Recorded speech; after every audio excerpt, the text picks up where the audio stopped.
A carta psicografada.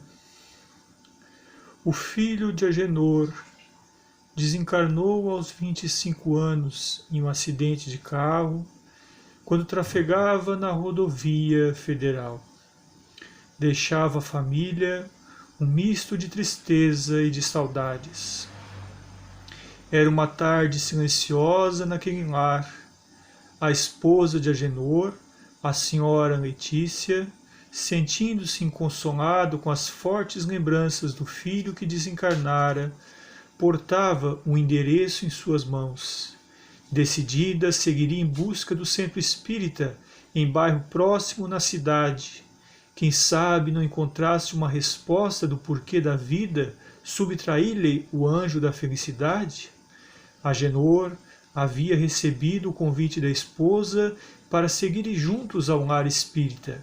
Assim era conhecido aquele centro espírita na cidade. Mas recusara-se firmemente, afirmando que não havia mais como reencontrar com Felipe, o filho desencarnado. Apesar da separação física, havia um laço mais forte que os unia, e chamamo-lo este laço por afinidade espiritual. Momentos antes de partir, a senhora Letícia ouvia de forma sensibilizada o esposo Agenor recomendá-la com extrema amargura ao tom de voz. Não esqueça que doravante somente me restaram as lembranças.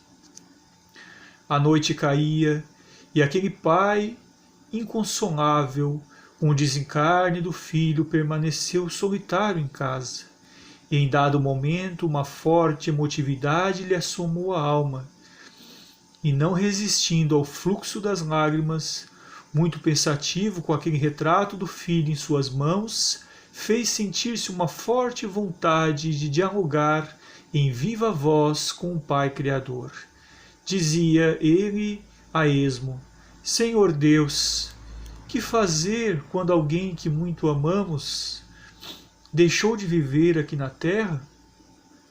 Como permanecerá a nossa família, que agora perdeu o membro mais jovem, que era a luz que nos fazia enxergar beleza nas lutas áridas dessa vida? Senhor, sinto-me velho e cansado. Aonde encontrarei forças para continuar? Que será de minha velhice se meu filho partiu sem retorno e junto dele permanece meu coração? Como aceitar essa inversão no ciclo da vida, onde os mais jovens partem antes dos mais velhos? Sinto-me qual a árvore enrejada, enrijecida, por ocasião de vigorosíssimo inverno, que perdeu todas as folhas, além de quaisquer esperança de novas flores e frutos. Agenor, banhado em lágrimas, ajoelhava-se aos pés daquele leito que havia sido mantido, qual deixara Felipe desde a fatídica noite do acidente. Aquele pai inconsolado orou ao Criador para que, assim como chamou seu filho de volta, que o levasse também. A dor da saudade era muito difícil em suportar. Quantas horas se passaram, Agenor ignorava o mundo lá fora. Fechado naquele quarto, tentava refazer o drama do seu destino. Queria encontrar uma resposta que trouxesse alívio para a dor que dilacerava-lhe o coração, pois sentia-se culpado, afinal havia sido dele, partira dele a ideia de presentear um filho com automóvel quando o mesmo completasse 18 anos. Então, fez-se um ruído na porta. Era a senhora Letícia, que, retornando do centro espírita, trazia em suas mãos algumas folhas de papel, como se portasse o mais precioso dos tesouros. Abraçando o desconsolado Agenor, a esposa exclamava de viva voz: Veja, meu querido, o que trago em minhas mãos é uma carta que fora psicografada, e esta carta nos diz Basta, intervia Agenor com enérgica inflexão de voz. Papel algum poderá curar a dor que sinto. Mas por favor, suplicava a senhora Letícia, permita-se ouvir o que tenho a informar. Deixa que eu tente fazer algo para que juntos possamos ao menos aceitar a perda de nosso Felipe. Essa dor é nossa, Agenor, uma dor que está criando raízes de tal forma profundas na alma que, se não lutarmos juntos nesse momento pela superação, talvez não nos será possível extirpá-la de dentro, não nesta vida. Diante os grandes olhos lacrimosos da esposa, Agenor calou-se. Estava pronto para ouvir.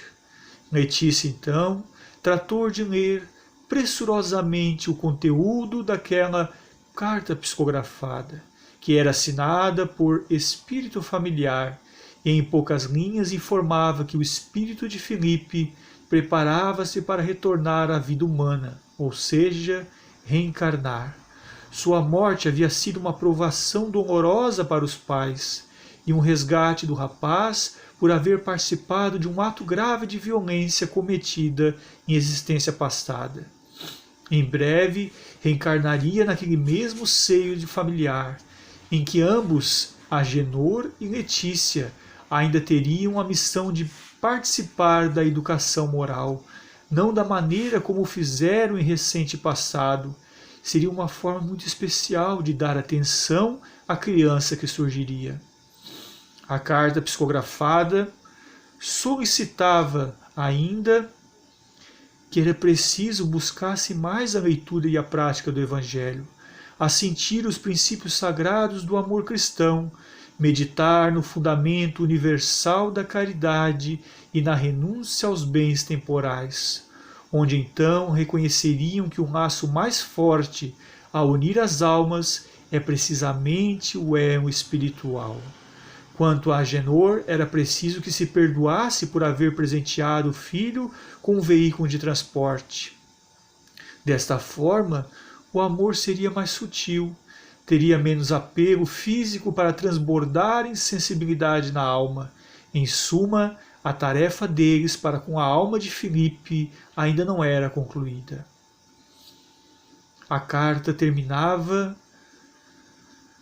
com a seguinte frase: o tempo não apaga recordações difíceis, mas as substitui por novas experiências e certamente por momentos que nos serão caros ao coração. Letícia silenciou. Faltava-lhe a voz, embargada pela emoção, mas em verdade ela não conseguia subtrair o esposo de sua prostração. Naquela noite, Agenor dormiria novamente naquele mesmo quarto, sentindo-se apegado às lembranças do passado e a tentar reconstruir no próprio coração cada pedacinho de esperança que pareceu esvair-se diante o desencarne do filho.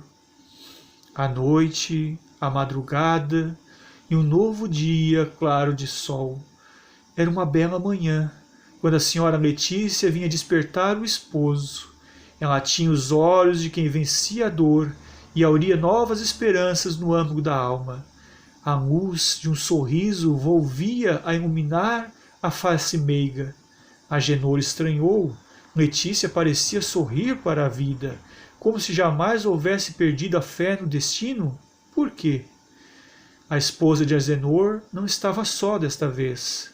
Logo atrás, para despertar aquele pai amargurado pela morte do filho, estava Adriana, a filha mais velha do casal, de visita bem cedinho à casa dos pais. Adriana acabava de retornar de um exame médico e vinha trazer a feliz notícia: vocês serão avós. Porém, o que despertaria realmente o Sr. Agenor do abatimento psicológico em que se encontrava seriam as palavras ulteriores da filha. Com indescritível delicadeza nos lábios de Adriana, ouvia-se comunicar: Pai, conforme relatei, há poucos minutos a mamãe tivera em noite de sono profundo alguns dias um sonho muito especial. Sonhei com Felipe, meu irmão.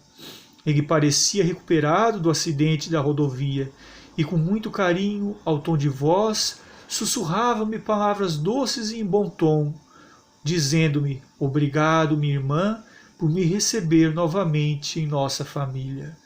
Quando despertei, meu pai, comuniquei meu sonho a Roberto, meu esposo, que afirmou que também havia sonhado naquela mesma noite com nosso Felipe, porém que não recordava aos mínimos detalhes. Foi então que, tocados de uma profunda compaixão por aquele que prematuramente nos deixou, faríamos, Roberto e nós outra, uma promessa debaixo da cruz do Redentor, na parede de nossa sala, e oramos da seguinte forma ao Senhor Jesus, meu Pai, que se acaso nos fosse confirmada a gravidez de que suspeitávamos e tivéssemos como filho um menino, o colocaríamos o nome de Felipe, em homenagem ao nosso irmão. Adriana silenciou, herdara a sensibilidade emotiva da mãe, pois que o pranto também era motivo de lhe embargar a voz. Agenor, então, caiu em genuflexão aos pés da filha, abraçou-se ao ventre, reencostou a sua fronte na superfície orgânica da futura mamãe e, com bondade, a exalçar-lhe os sentimentos mais brandos e mais profundos da alma, abraçou-se àquele ventre para declamar de voz muito emotiva: muito obrigado pelo nosso amor prosseguir vivo. Sim, eu sinto agora e sei que a vida espiritual jamais deixará de existir. O tempo passa e um exame de ultrassonografia computadorizada, meses depois, confirmava que Adriana esperava por um menino. E após os 9 meses de gestação, Adriana recebia um robusto neném, e no cumprir de sua promessa debaixo da cruz do Redentor do mundo, a filha mais velha de Agenor e Letícia pôs-lhe o nome de Felipe. Felipe era então muito amado, e a velar por ele, noites e noites a fio, ao lado daquele berço aquecido estava a presença do carinhoso e incansável avô Agenor. Tudo partiu de uma carta psicografada, revelando-nos a importância da fé, a esperança na imortalidade da alma e o Consolador prometido por nosso Senhor Jesus, a doutrina dos Espíritos, muito tem a nos oferecer nesses dias que atravessamos. Guardamos a fé, a esperança na imortalidade da alma. Com certeza, um bom anjo da guarda que vela por vós e por tua família estará muito bem presente na tua alma e no teu coração. Roberge Filho, o amigo espiritual.